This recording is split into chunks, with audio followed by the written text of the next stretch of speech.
és santo e fiel, Tu és Salvador e amigo, Tu és tudo que eu preciso, Senhor. És resposta às perguntas, és razão de todo ser. Tu te moves e me aquietas, Senhor. Tu és Senhor do céu. Tu és o caminho, verdade e vida.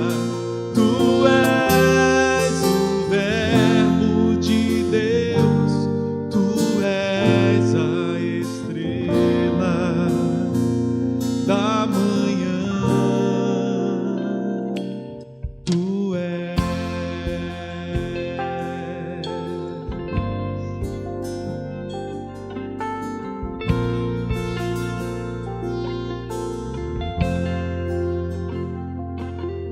Tu és glória e aleluia, esperança e paz pro mundo. És o alfa e o ômega, Senhor. És conforto, és refúgio, és o amor que veio à cruz. És bondade e compaixão, Senhor. Tu és Senhor do céu. Tu és Senhor do céu. Tu és o caminho, verdade e vida. Tu és o verbo de Deus. Tu és a estrela da manhã. Tu és meu Deus e meu Rei, minha canção de amor. És a razão pela qual te louvo. Tu és meu Deus e meu Rei, minha canção de amor. És a razão pela qual te louvo. Tu és meu Deus e meu Rei, minha canção de amor. És a razão pela qual te louvo. Tu és Senhor do céu. Tu és o caminho, verdade e vida. Tu és o verbo de Deus. Tu és a estrela da manhã. Tu és o verbo de Deus. Tu és o verbo de Deus. Tu és a estrela da manhã.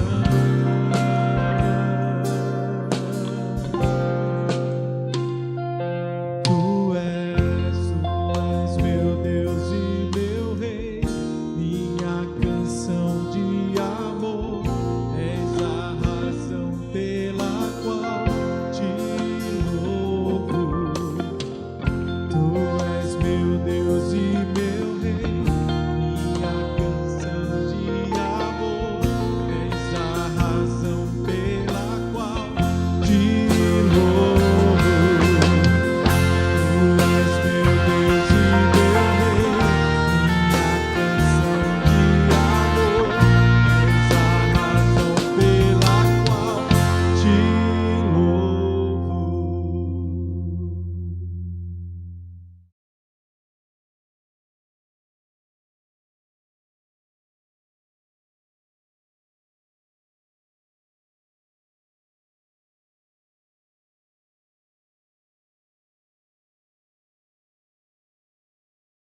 Bom dia, irmãos. Graças a Deus retornamos para a nossa EBD mais uma vez. Agradecemos muito em compartilhar novamente com vocês, nossa igreja e vários irmãos que sempre estão nos acompanhando também.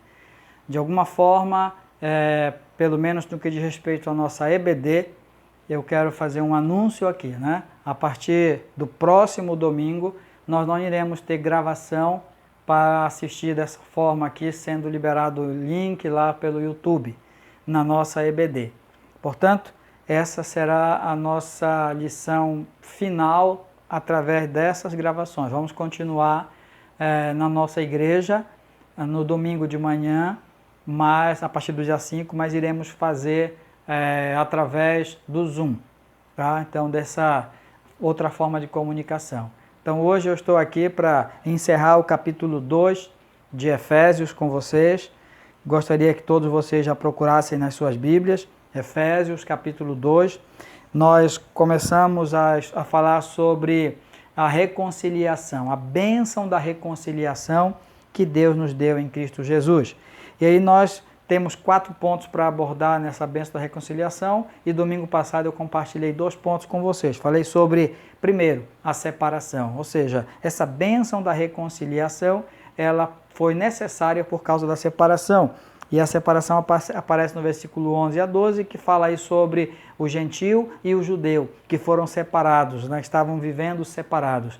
No caso do gentio, pela ignorância de não conhecer as promessas, as alianças, né? O Senhor, o próprio Deus. E da parte dos judeus, pelo orgulho, né? Por eles realmente serem orgulhosos e soberbos em conhecer e aí também se afastarem dos gentios. E em Cristo Jesus foi derribado a parede e o judeu então pôde abrir a porta para receber. E em Cristo Jesus foram aproximados os gentios, e aí ele pôde então chegar na porta do judeu, e aí Deus unir em um só corpo, fazendo o que nós falamos que foi o segundo ponto, a unificação. Então a unificação ela foi feita por meio de Jesus Cristo, tudo aqui nesses primeiros versículos ainda de Efésios, né? Pelo sangue, pela carne, pela cruz de Cristo, através de algo que Ele operou na nossa vida. Então, grande maravilha que Deus nos fez para a reconciliação desses 2 grupos que representam muito bem toda a humanidade, né? O religioso, aquele que é religioso mas vive sem Deus, e aqueles que muitas vezes são ignorantes de Deus, não ignorantes das ciências, de tantas coisas deste mundo, mas preferem viver alheios, separados, ignorantes com relação a Deus. E nós então procuramos analisar no nosso próprio coração como nós estamos pensando nessas 2 realidades aí, com relação ao orgulho do nosso conhecimento bíblico ou a ignorância da falta de um conhecimento de Deus. Nosso coração pende, né? Essa foi a avaliação de domingo passado. Hoje, então, eu quero fechar esse capítulo 2, estudando com vocês a partir do versículo 16. Portanto, abra sua Bíblia lá, se você já encontrou Efésios. Nós vamos ler apenas alguns versículos para esse terceiro ponto que eu vou colocar dessa forma, tá? Versículo 16 até o versículo 19. Na minha versão diz assim: e reconciliasse ambos em um só corpo com Deus, por intermédio da cruz, destruindo por ela a inimizade. E vindo, evangelizou paz a vós outros que estáveis longe, e paz também aos que estavam perto, para que porque por ele ambos temos acesso ao Pai em um Espírito. Assim, já não sois estrangeiros e peregrinos, mas concidadão dos santos, e sois da família de Deus. Aqui nós vamos falar então de uma forma mais categórica sobre a reconciliação, tá? A reconciliação de uma forma mais estampada, de uma forma mais clara, nesse texto que nós estamos abordando hoje aqui, tá? Se você observar, o versículo 16 fala aí sobre ambos, né? Reconciliar-se ambos.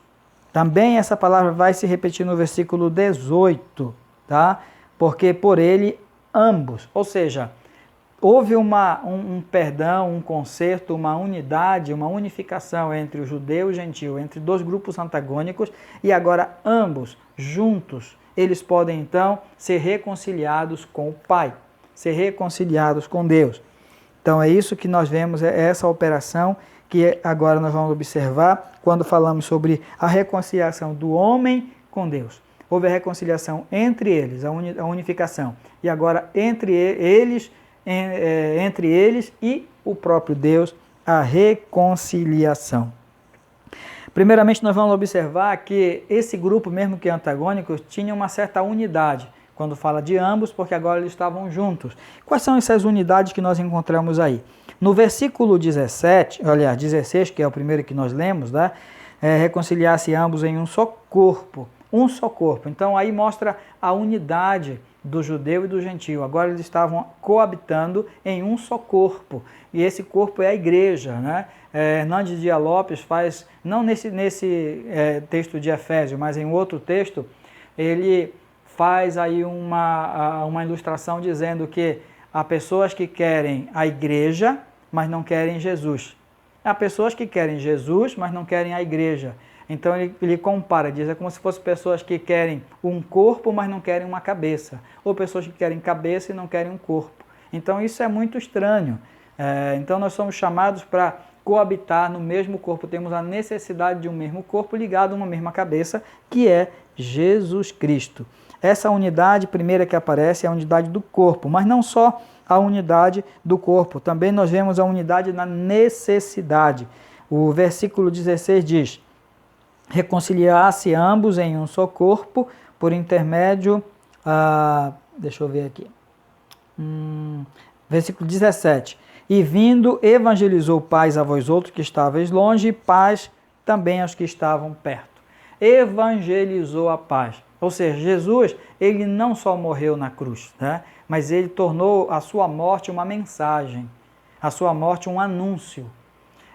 Por isso que a palavra de Deus diz que nós temos que pregar o Evangelho. Por isso que diz, como crerão se não há quem pregue? Então a morte de Jesus na cruz, seu sacrifício por nós, nos conduz a reconhecermos ele através do Evangelho, através da pregação. Então essa reconciliação ela foi possível, por quê? Porque tanto para o judeu quanto para o gentio chegou o Evangelho, ele foi anunciado. É impossível que haja uma reconciliação entre as pessoas, é impossível que haja uma reconciliação entre as pessoas e Deus, sem a pregação do Evangelho, sem que seja anunciado. Pode haver qualquer tipo de unificação, qualquer tipo de reconciliação, mas a plena em Deus somente através do anúncio do Evangelho. Então, há uma unidade na necessidade. Ambos tinham a mesma necessidade da paz através do Evangelho. E aí no versículo 18 fala também sobre duas outras unidades entre esses dois grupos antagônicos aí, tá? Versículo 18 diz, porque por ele ambos temos acesso ao Pai em um Espírito. Ou seja, um acesso, um Espírito. Estava lendo um comentário essa semana que falava sobre Jesus Cristo, que é o único mediador entre Deus e os homens. E o comentário dizia que um mediador verdadeiro, real e capaz de promover alguma paz é um mediador que tem vínculo com as duas partes. Por exemplo, se um filho brigar com um pai, né, e um irmão seria um ótimo mediador, porque ele é sangue de um e sangue do outro, e ele teria a possibilidade de ser um mediador. Alguém de fora poderia até ajudar, mas não é um mediador perfeito. E quando diz aqui que Jesus Cristo, ele é o vínculo, né? O versículo diz que ele é o acesso, o único acesso ao Pai. Por quê? Porque ele é um com o Pai. Jesus é Deus, mas ele também se tornou um homem, como nós. E essa unidade de Jesus com o Pai e essa existência de Jesus como homem faz com que ele seja, então, o vínculo perfeito. O único que pode dar o acesso do homem ao Pai, do Pai ao homem, de uma forma que seja em paz, né? Não através de um julgamento, de um juízo ou uma condenação, mas sim em paz e harmonia. Bem, nós vimos então aí essa certa unidade desse grupo antagônico, né? A unidade no corpo, a unidade na necessidade, a unidade no acesso, tá? E isso tudo tem a ver com a nossa reconciliação. Mas como foi feita essa reconciliação? Como essa reconciliação foi então possível? Bem, Essa reconciliação foi possível através de uma ação específica de Jesus, que começa a ser descrito no versículo 16, 17 e 18, quando diz no versículo 16 que ele destruiu a inimizade. Ele aniquilou, ele desmontou a inimizade que estava no meio. Como? Através da sua morte na cruz. Primeiro, derribando a parede, quebrando a lei do judeu e abrindo os olhos do gentio. Então ele aproxima o gentio, abre a porta do judeu e juntos ele então dá acesso ao Pai. Então Jesus Cristo ele quebra a inimizade, tá? Ele quebra ali a inimizade, destrói a inimizade. E aí ele não só destrói a inimizade, como ele evangeliza a paz, como nós já falamos anteriormente. Isso foi o que Jesus fez, tornando a sua morte na cruz o evangelho, a sua morte na cruz um anúncio, a sua morte na cruz uma boa nova, a sua morte na cruz algo, uma mensagem de esperança e paz para ser anunciada. Foi assim que Jesus promoveu a reconciliação entre Deus e os homens. E por fim, dando acesso, como nós também já falamos anteriormente. Foi o que Jesus fez para que promovesse a reconciliação. No versículo 19 é confirmada essa reconciliação de uma forma assim, muito prática, muito real, que nós devemos compreender. Lembra lá da oração de Paulo, como nós já comentamos anteriormente. Nós temos que compreender, saber dessas verdades. Paulo orava para que a igreja não esquecesse, para que a igreja soubesse dessas verdades. E no versículo 19, então, ele fundamenta essas verdades da reconciliação. Quando ele fala, assim já não sois estrangeiros e peregrinos, mas concidadãos dos santos e sois da família de Deus. Essa palavra assim é uma palavra de transição nesse texto. Ou seja, portanto, com tudo que já foi dito antes, com tudo o que nós éramos de inimizade uns com os outros e com Deus, com tudo que Jesus fez para promover a reconciliação, com tudo isso, assim, então concluindo esse pensamento, concluindo essa linha de raciocínio, ele vai então colocar aqui duas palavras que são palavras conclusivas, a palavra sim e a palavra não. Começamos então com a palavra não, tá? A palavra não. Não o quê? Não sois estrangeiros e não sois peregrinos. São duas palavras muito importantes para a vida, o relacionamento desse judeu e cristão, desses dois antagônicos aí. Duas coisas muito importantes. A palavra estrangeiros vem lá do original xenos, que dá a ideia realmente de povos estranhos, distintos uns dos outros, onde vem aquela palavra xenofobia, que é a ideia de pessoas que resistem, pessoas de outras nações, de outra cultura, de outros povos. Bem, o Senhor diz então aqui que entre nós cristãos não existe, não deve realmente existir mais estrangeiros. Não deve existir estrangeiros.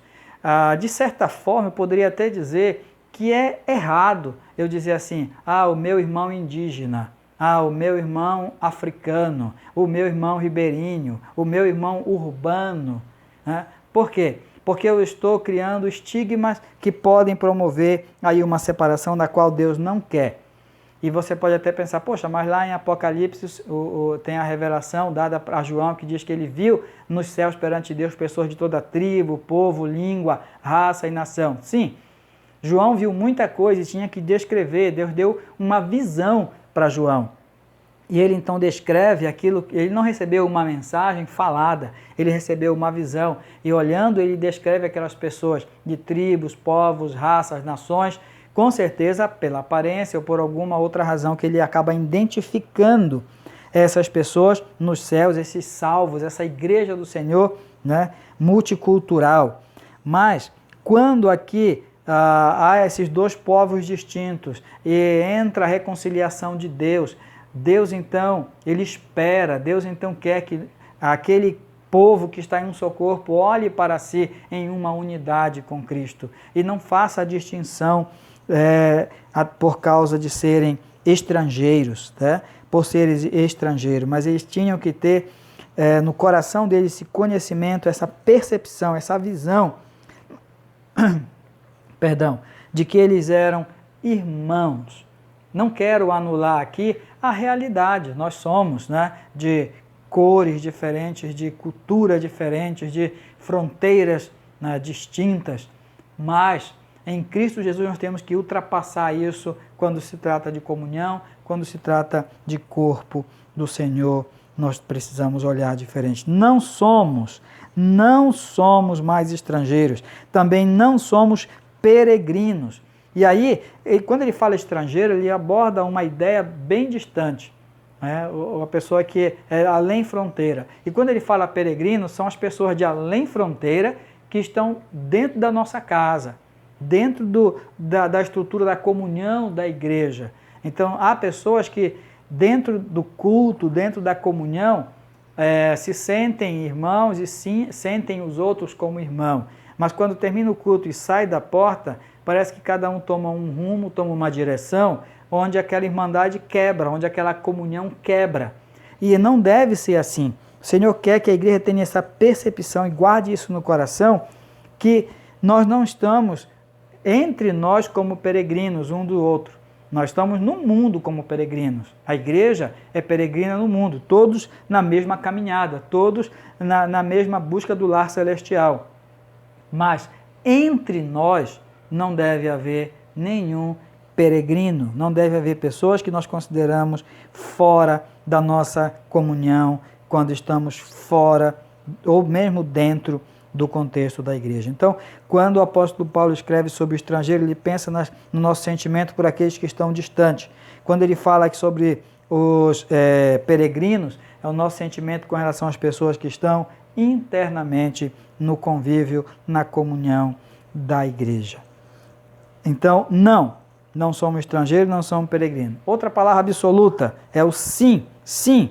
Nós somos concidadãos dos santos e nós somos da família de Deus. Então, duas coisas que não somos mais.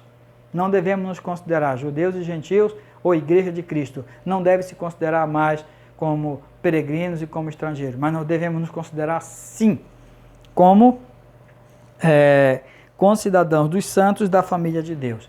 Concidadãos dos santos é a ideia de que nós temos agora uma cidadania. E a nossa cidade não é Jerusalém para fazermos peregrinação.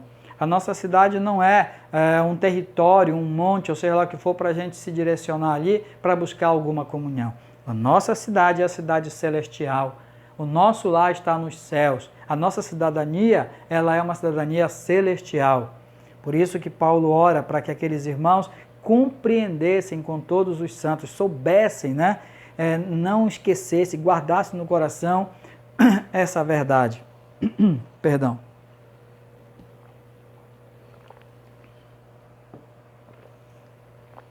Então, nós agora somos cidadãos dos céus, devemos olhar um para o outro, porque nós vamos morar juntos na mesma casa.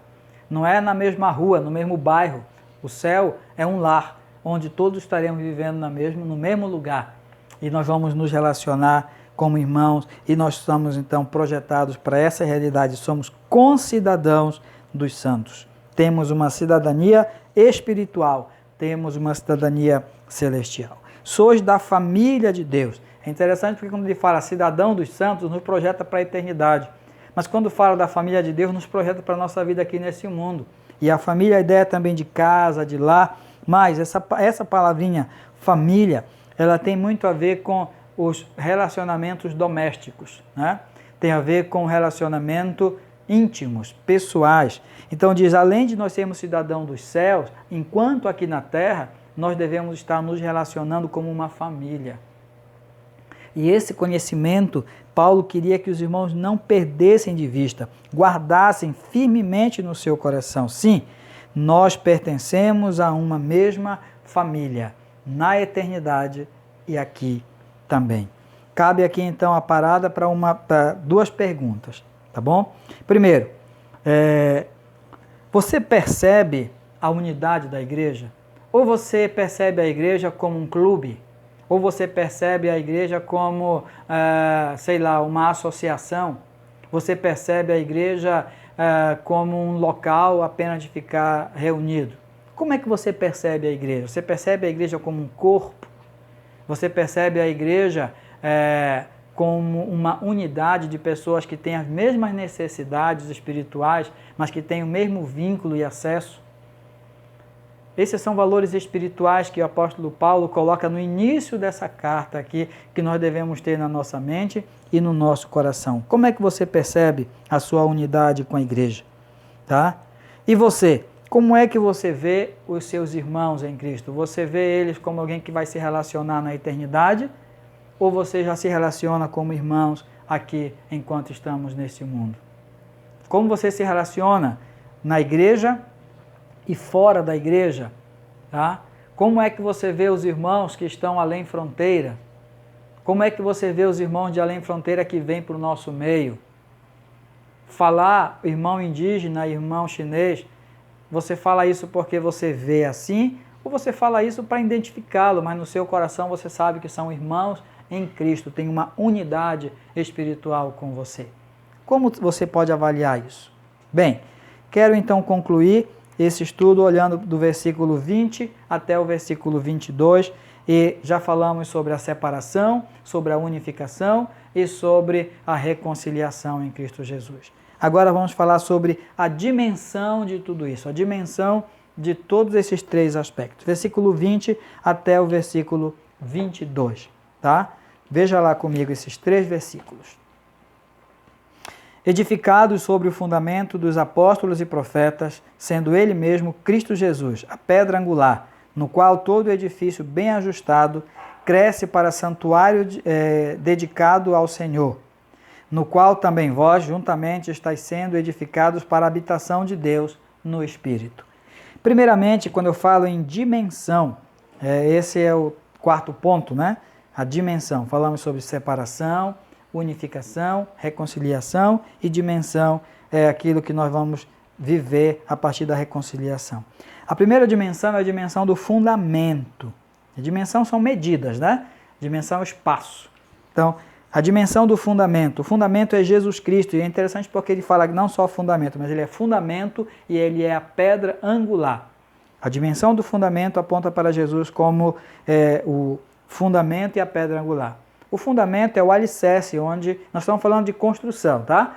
É o alicerce onde a obra ela é construída. E a pedra angular ela era muito utilizada na antiguidade. Era chamada pedra da esquina. Ela tinha que ser uma pedra bem polida, bem angular, bem no prumo, para que a partir dela se fizesse toda a construção, né? Tanto a nível horizontal quanto a nível vertical, tanto para cima quanto para os lados, a partir daquela pedra. Então, quando diz que Jesus ele é o fundamento e a pedra, aqui está dizendo que a nossa reconciliação, ela desenvolve, ela cresce a partir de Cristo, em cima daquele que é o edifício, daquele que é o alicerce.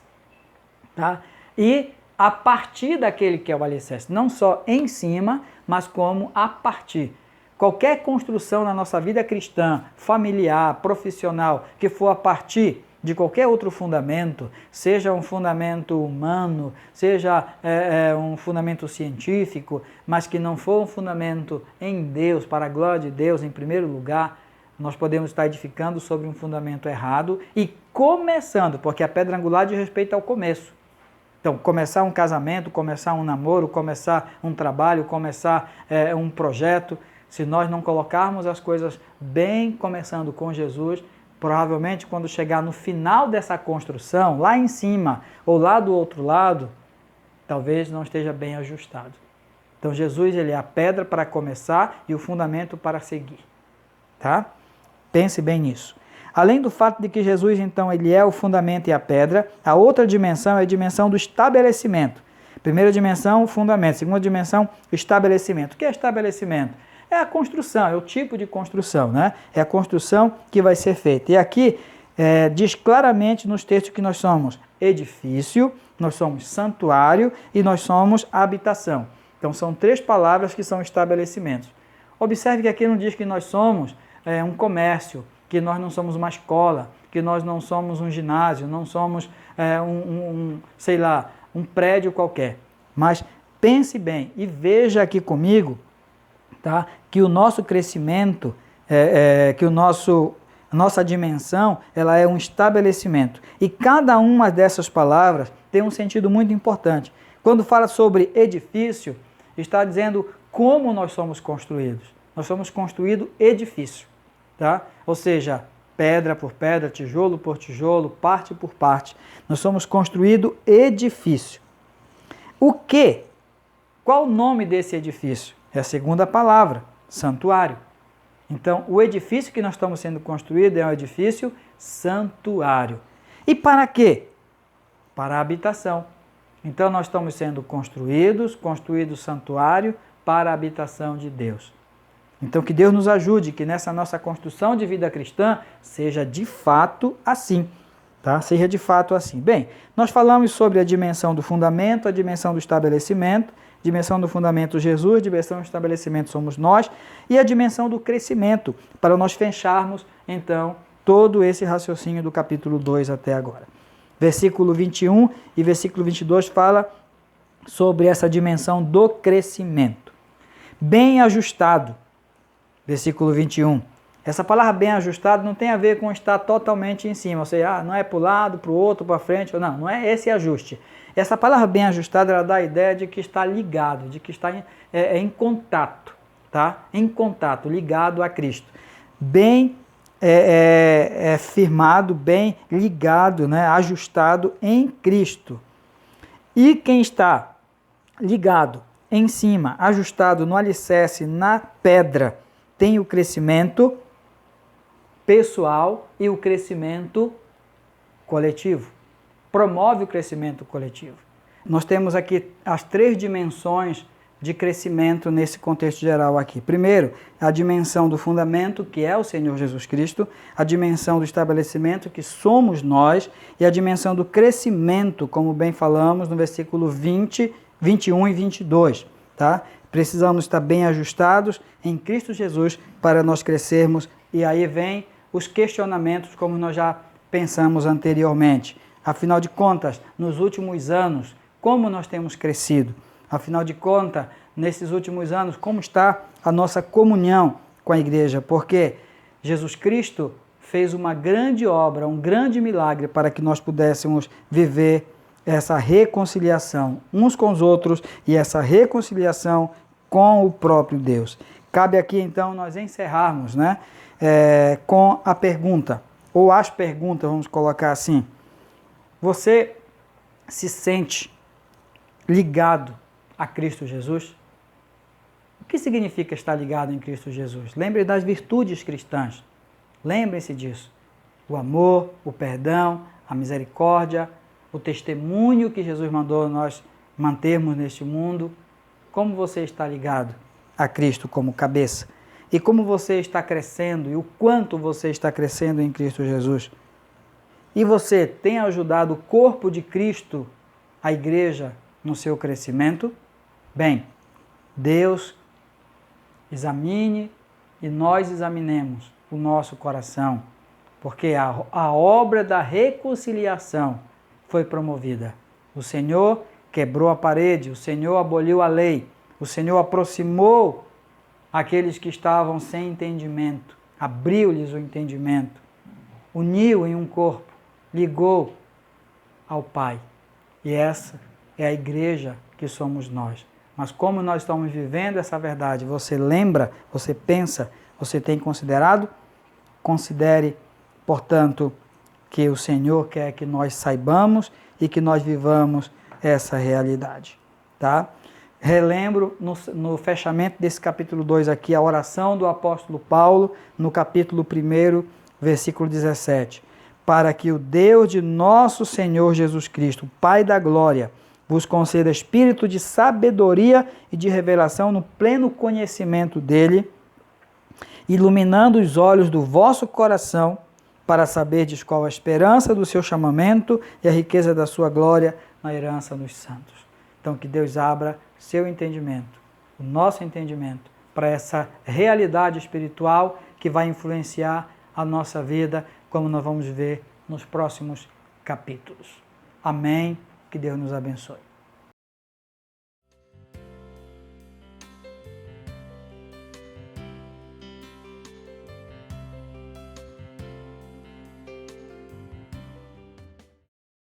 Voltamos então só para concluir, irmãos, e agradecer a Deus, tá? Obrigado pela sua paciência em nos ouvir.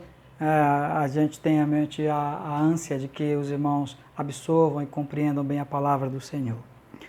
Nossos avisos, como já foi falado e anunciado no grupo do WhatsApp, só quero ressaltar. Então, quarta-feira, nossa chamada pelo Zoom, culto da família, tá bom? Domingo, dia 5, então nós teremos o nosso primeiro culto presencial na igreja, tá bom? Durante a semana, nós vamos estar anunciando para os irmãos algumas orientações sobre esse culto presencial. É um culto domingo de manhã, tá? Às 9 horas da manhã, no horário que seria a EBD. Então, é um culto dominical, tá bom? 9 horas da manhã na igreja. E à noite, nós teremos o vídeo, nós teremos acompanhamento novamente em casa, nos lares. Portanto, pontualmente, somente na EBD ou no horário da EBD, domingo de manhã, o nosso encontro presencial na igreja. Também louvamos a Deus pelos aniversariantes da semana, tá bom? Temos o pastor Elcio, que aniversariou, já temos dado para ele aí as felicitações, também para o irmão Neudo. Ficamos muito contentes em poder ver Deus abençoando esses irmãos com mais um ano de vida. Deus abençoe a vida de vocês, meus irmãos, oramos mais uma vez lembrando de vocês. Então, com esses avisos, nós concluímos a nossa EBD de hoje e vamos orar pedindo a bênção do Senhor. Oremos.